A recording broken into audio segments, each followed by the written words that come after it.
Hello everyone, welcome back to my YouTube channel. So ನೀವು ನೋಡ್ತಾ ಇದ್ದೀರಾ ವಿ ಆನ್ ಯೂಟ್ಯೂಬ್ ಚಾನಲ್. ನಾನು ನಿಮ್ಮೆಲ್ಲರ ದಿವ್ಯಾ. ಸೊ ಇವತ್ತೇನಪ್ಪ ಟೆಂಪಲ್ ವ್ಯೂ ಬರ್ತಾ ಇದೆ ಅಂತ ನೋಡ್ತಾ ಇದ್ದೀರಾ. ಹೌದು, ಇದು ಆದಿಚುಂಚನಗಿರಿ ಕ್ಷೇತ್ರ. ಅದು ನಮ್ಮ ಮನೆ ದೇವರು. ಹಾಗಾಗಿ ಟೆಂಪಲ್ ಹೋಗಿ ಬರೋಣ ಅಂತ ಎಲ್ಲರೂ ಹೊರಟಿದ್ವಿ. ಹಾಗೆ ಒಂದು ವಿಡಿಯೋ ಇರಲಿ ಅಂಥೇಳಿ ವಿಡಿಯೋನ ಮಾಡಿಕೊಂಡೆ ನಾನು. ಸೊ ನನಗೆ ಕಾಲಭೈರವೇಶ್ವರನ ಬಗ್ಗೆ, ಆದಿಚುಂಚನಗಿರಿ ಬಗ್ಗೆ ಎಷ್ಟು ವಿಷಯ ಗೊತ್ತೋ ಅಷ್ಟನ್ನು ನಿಮ್ಮ ಹತ್ರ ಹಂಚ್ಕೊಳ್ಳೋದಕ್ಕೆ ಖುಷಿ ಪಡ್ತೀನಿ. ಸೊ ಯಾರೆಲ್ಲ ನನ್ನ ಚಾನಲ್ಗೆ ಹೊಸದಾಗಿ ಬಂದು ನೋಡ್ತಾ ಇದ್ದೀರಾ, ದಯವಿಟ್ಟು ಸಬ್ಸ್ಕ್ರೈಬ್ ಮಾಡಿಕೊಂಡು ನನ್ನ ಚಾನಲ್ನ ನೋಡಿ. ಹಾಗೆ ಪಕ್ಕದಲ್ಲೇ ಕಾಣುವಂಥ ಬೆಲ್ ಬಟನ್ನ ಪ್ರೆಸ್ ಮಾಡಿ. ಯಾಕೆ ಅಂತ ಅಂದರೆ ನಾನು ಹಾಕೋ ಪ್ರತಿಯೊಂದು ವೀಡಿಯೋಸ್ದು ನೋಟಿಫಿಕೇಷನ್ ನಿಮಗೆ ಆದಷ್ಟು ಬೇಗ ಬಂದು ತಲುಪುತ್ತೆ. ಬೆಲ್ಲೈಕನ್ ಪ್ರೆಸ್ ಮಾಡಿದಾಗ ಆಲ್ ಅನ್ನೋ ನೋಟಿಫಿಕೇಷನ್ನ ನೀವು ಆನ್ ಮಾಡ್ಕೊಳ್ಳಿ. ವಿಡಿಯೋನ ಸ್ಟಾರ್ಟ್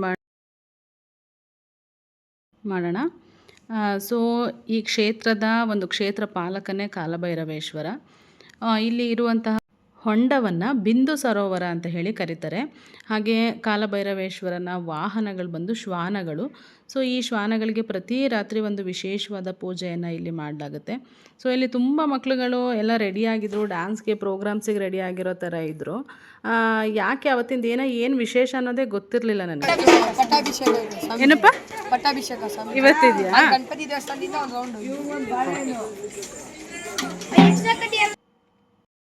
ಆ ಮಕ್ಕಳು ಹೇಳಿದ ಮೇಲೆ ಗೊತ್ತಾಯಿತು ಅಲ್ಲಿ ಇರುವಂತಹ ನಿರ್ಮಲಾನಂದ ಸ್ವಾಮೀಜಿಯವರಿಗೆ ಪಟ್ಟಾಭಿಷೇಕ ನಡೀತಾ ಇದೆ ಅಂತ. ನಿಜವಾಗ್ಲೂ ಅವತ್ತಿನ ಪ್ರೋಗ್ರಾಮ್ ಅದಿದೆ ಅಂತ ಗೊತ್ತಿರಲಿಲ್ಲ. ನಾವು ಬರೀ ದರ್ಶನ ಮಾಡೋಕ್ಕೆ ಅಂತೇಳಿ ಹೋಗಿದ್ದು. ತುಂಬ ಅಂದರೆ ತುಂಬ ಖುಷಿಯಾಯಿತು.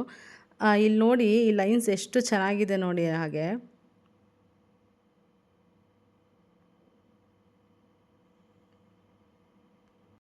ಹಾಗೆ ನಮಗೆ ಅಲ್ಲಿ ದೇವರ ದರ್ಶನದ ಜೊತೆಗೂ ಪಟ್ಟಾಭಿಷೇಕ ಕಾರ್ಯಕ್ರಮವನ್ನು ಕೂಡ ಅಲ್ಲೇ ಇದ್ದು ನೋಡಿದ್ವಿ.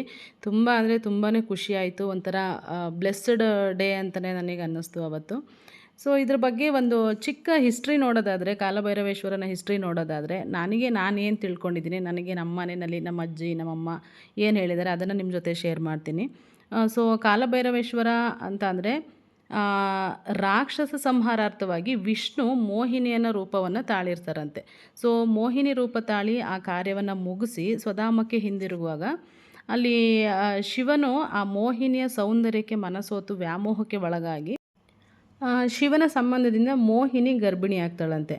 ಆದರೆ ಆ ಶಿವನ ಶಕ್ತಿಯನ್ನು 9 ತಿಂಗಳುಗಳ ಕಾಲ ಮೋಹಿನಿಗೆ ಅದನ್ನು ಧರಿಸಲು ಸಾಧ್ಯವಾಗಲಿಲ್ವಂತೆ. ಹಾಗಾಗಿ ಅಕಾಲದಲ್ಲಿ ಜನಿಸಿದ ವಿಷ್ಣು ಮತ್ತು ಶಿವನ ಮಗನೇ ಅಕಾಲ ಭೈರವ ಅಂತ ಹೇಳ್ತಾರೆ.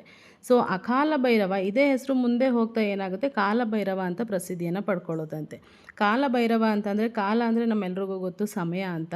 ಹಾಗೆ ಭೈರವ ಅಂತ ಅಂದರೆ ಭಯವನ್ನು ಕಳೆಯುವವನು ಅಂತ. ಹಾಗಾಗಿ ಸಮಯದ ಒಂದು ಭಯವನ್ನು ಕಳೆಯುವವನೇ ಕಾಲಭೈರವ ಅಂತ ಹೇಳಿ ಇವತ್ತಿಗೂ ಕೂಡ ಪ್ರಸಿದ್ಧಿಯಲ್ಲಿದೆ. ಹಾಗೆ ಅದೇ ಹೆಸರಿನಲ್ಲಿ ಸ್ವಾಮಿಗೆ ಪೂಜೆಗಳು, ವ್ರತಗಳು, ಬೀಜಾಕ್ಷರಿ ಮಂತ್ರಗಳು ಎಲ್ಲವನ್ನು ಕೂಡ ಭಕ್ತರು ಅಲ್ಲಿ ನಡೆಸ್ಕೊಂಡು ಹೋಗ್ತಾರೆ. ಸೊ ತುಂಬ ಅಂದರೆ ತುಂಬ ಜನ ಸೇರಿದ್ರು ಅಲ್ಲಿ. ತುಂಬ VIPs ಎಲ್ಲ ಬಂದಿದ್ದರು. ತುಂಬ ಚೆನ್ನಾಗಿತ್ತು ಫಂಕ್ಷನ್ ಕೂಡ. ಈ ಗಣಪತಿ ಒಂದೇ ಒಂದು ಬಂಡೆನಲ್ಲಿ ಕೆತ್ತಿರುವಂತಹ ಗಣಪತಿ ಅಂತೆ. ತುಂಬ ಚೆನ್ನಾಗಿದೆ. ಈ ಗಣಪತಿಗೂ ಕೂಡ ಅಲ್ಲಿ ಪೂಜೆ ಪುನಸ್ಕಾರಗಳು ನಡೆಯುತ್ತೆ. ಸೊ ಹಾಗೆ ನೋಡೋದಾದರೆ ಇದನ್ನು 2008ರಲ್ಲಿ ಪರಮ ಪೂಜ್ಯ ಜಗದ್ಗುರು ಡಾಕ್ಟರ್ ಬಾಲಗಂಗಾಧರನಾಥ ಸ್ವಾಮೀಜಿಗಳು ಉದ್ಘಾಟನೆ ಮಾಡಿದ್ರಂತೆ. ಈ ಕಂಪ್ಲೀಟ್ ದೇವಸ್ಥಾನ ಏನಿದೆ ಅದೆಲ್ಲವೂ ಒಂದು ವಿಜ್ಞಾತಂ ಉತ್ಸವ, ಪಟ್ಟಾಭಿಷೇಕದ ನಿಮಿತ್ತವಾಗಿ ವಿಜ್ಞಾತಂ ಉತ್ಸವ, ಇದರ ಜೊತೆಗೆ ಹೋಮ ಹವನಾದಿಗಳು ನಿನ್ನೆ ಹಾಗೂ ಇವತ್ತು. ಗುರುಗಳೇ ನಮಸ್ತೆ.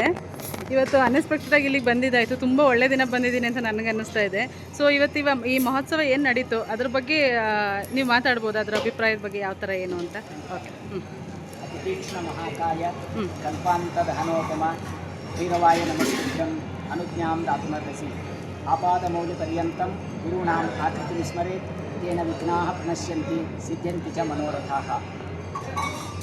ಶ್ರೀ ಆದಿಚುಂಚನಗಿರಿ ಮಹಾಸಂಸ್ಥಾನ ಮಠ ಜಗತ್ತಿನಲ್ಲೇ ಸುಪ್ರಸಿದ್ಧವಾಗಿರ್ತಕ್ಕಂಥ ಮಠವಾಗಿದೆ. ತಮಗೆಲ್ಲ ಗೊತ್ತಿರುವಂತೆ ಅನೇಕ ಭಕ್ತರು ಇಲ್ಲಿ ಬಂದು ಸೇವೆಯನ್ನು ಸಲ್ಲಿಸಿ ತಮ್ಮ ಸೊ ನಾನು ಆವಾಗಲೇ ಹೇಳ್ದಂಗೆ ಇದು ಕಂಪ್ಲೀಟ್ ದೇವಸ್ಥಾನ ದ್ರಾವಿಡ ಶೈಲಿನಲ್ಲಿ ಇದೆ. ಹಾಗೆ ಇಲ್ಲಿ ವಿಮಾನ ಗೋಪುರಗಳು ಚೋಳರ ಶೈಲಿನಲ್ಲಿದೆ ಅಂತ ಹೇಳ್ತಾರೆ. ಹಾಗೆ 172 ಸುಂದರ ಕೆತ್ತನೆಯ ಕಂಬಗಳು ಇದರಲ್ಲಿ ಕೂಡ ಇದೆ ಅಂತ ಹೇಳ್ತಾರೆ. ನಿಜವಾಗ್ಲೂ ಆ ಕಂಬಗಳನ್ನ ನೋಡೋಕ್ಕೆ, ಆ ಡಿಸೈನ್ಸ್ನ ನೋಡೋಕ್ಕೆ ನಿಜವಾಗ್ಲೂ ಖುಷಿ ಆಗುತ್ತೆ. ಹಾಗೆ ಔಟ್ಸೈಡ್ ವೆದರಿಗೆ ಬಂದ್ರಂತೂ ನಿಮಗೆ ದೇವಸ್ಥಾನದ ಒಳಗಡೆ ನೋಡೋದಾದರೆ ನಿಮಗೆ ಇಲ್ಲಿ 10.5 ಅಡಿ ಎತ್ತರದ ಅದು ಕೃಷ್ಣಶಿಲೆಯಿಂದ ಮಾಡಿರೋದು ಅಂತ ಎಲ್ಲ ಹೇಳ್ತಾರೆ. ಸೊ ಆ ಶಿಲೆಯಿಂದ ಮಾಡಿರುವಂತಹ ಭೈರವ ಸ್ವಾಮಿ ವಿಗ್ರಹಗಳನ್ನ ನಾವು ನೋಡ್ಬೋದು. ಹಾಗೆ ಇಲ್ಲಿ ಕುಂಬಳಕಾಯಿ ದೀಪಾರಾಧನೆ ತುಂಬ ಶ್ರೇಷ್ಠವಾಗಿರುವಂತಹ ಒಂದು ಆರಾಧನೆ. ಎಲ್ಲಿಂದ ಬಂದ್ರೂ ಅಲ್ಲಿಯ ಭಕ್ತರು ಕುಂಬಳಕಾಯಿನ ಒಂದು ಆರತಿಯನ್ನು ದೇವರಿಗೆ ಅದನ್ನು ಸಮರ್ಪಣೆ ಮಾಡ್ತಾರೆ. ಆ್ಯಂಡ್ ಜೊತೆಗೆ ಇಲ್ಲಿ ಒಳಗಡೆ 4.5 ಅಡಿಯ 64 ಅಷ್ಟಸ್ಪ ಭೈರವಗಳು ವಿಗ್ರಹಗಳಿದೆ ಅಂತ ಹೇಳಲಾಗುತ್ತೆ ಇಲ್ಲಿ. ಹಾಗೆ ಇಲ್ಲಿ ಕಾಲಭೈರವೇಶ್ವರನ ತುಂಬ ಅವತಾರಗಳಿದೆ ಅಂತ ಹೇಳ್ತಾರೆ. ಅದರಲ್ಲಿ ಪ್ರಮುಖವಾಗಿ ಒಂದು 8 ಅವತಾರಗಳನ್ನು ಕೆಲವೊಂದು ಕಡೆ ಪೂಜೆ ಮಾಡ್ತಾರೆ ಅನ್ನೋ ಪ್ರತೀತಿ ಕೂಡ ಇದೆ. ಅದರಲ್ಲಿ ನೋಡೋದಾದರೆ ಒಂದು ಕಪಾಲ ಭೈರವ, ಹಾಗೆ ಕ್ರೋಧ ಭೈರವ, ಅಸಿತಾಂಗ ಭೈರವ, ಚಂಡ ಭೈರವ, ರುರು ಭೈರವ, ಸಂಹಾರ ಭೈರವ, ಉನ್ಮತ್ತ ಭೈರವ, ಹಾಗೆ ಭೀಷಣ ಭೈರವ ಅಂತ ಹೇಳಿ 8 ಅವತಾರಗಳಲ್ಲಿ ಇದನ್ನು ಪೂಜೆ ಮಾಡ್ತಾರಂತೆ. ಕಪಾಲ ಭೈರವ ಅಂತಂದರೆ ಇದು ನೋಡೋಕ್ಕೆ ಕಂಪ್ಲೀಟಾಗಿ ಹಳದಿ ಕಲರಲ್ಲಿ ಸ್ವಾಮಿ ವಿಗ್ರಹ ಇರುತ್ತಂತೆ. ಹಾಗೆ ಇದ್ರದ್ದು ವಾಹನ ಬಂದು ಆನೆ ಅಂತ ಹೇಳಲಾಗುತ್ತೆ. ಆ್ಯಂಡ್ ಕ್ರೋಧ ಭೈರವ ಅಂತ ಅಂದರೆ ಇದು ಸ್ವಲ್ಪ ಪೇಲ್ ನೀಲಿ ಕಲರ್ ಬಣ್ಣದಲ್ಲಿ ಇರುತ್ತಂತೆ. ಹಾಗೆ ಇದ್ರ ವಾಹನ ಬಂದು ಗರುಡ ಅಂತ ಹೇಳ್ತಾರೆ. ಆ್ಯಂಡ್ ಇದಕ್ಕೆ 3 ಕಣ್ಣುಗಳಿರುತ್ತೆ. ಮತ್ತು ಇದನ್ನು ಇನ್ನೊಂದು ಹೆಸರಿಂದ ಕೂಡ ಕರೀತಾರಂತೆ, ನೈಋತ್ಯ ದಿಕ್ಕಿನ ಅಧಿಪತಿ ಅಂತ.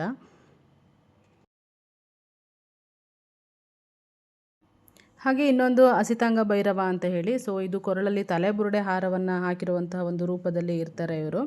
ಸೊ ಈ ದೇವ್ರನ್ನ ವಾಹನ ಬಂದು ಹಂಸ ಪಕ್ಷಿ ಅಂತ ಹೇಳಲಾಗುತ್ತೆ. ಆ್ಯಂಡ್ ಚಂಡ ಭೈರವ ಅಂತ ಅಂದರೆ ಇದರ ವಾಹನ ಬಂದು ನವಿಲು, ಹಾಗೆ 3 ಕಣ್ಣುಗಳು ಈ ಒಂದು ಮೂರ್ತಿಗೆ ಇರುತ್ತೆ ಅಂತ ಹೇಳಲಾಗುತ್ತೆ.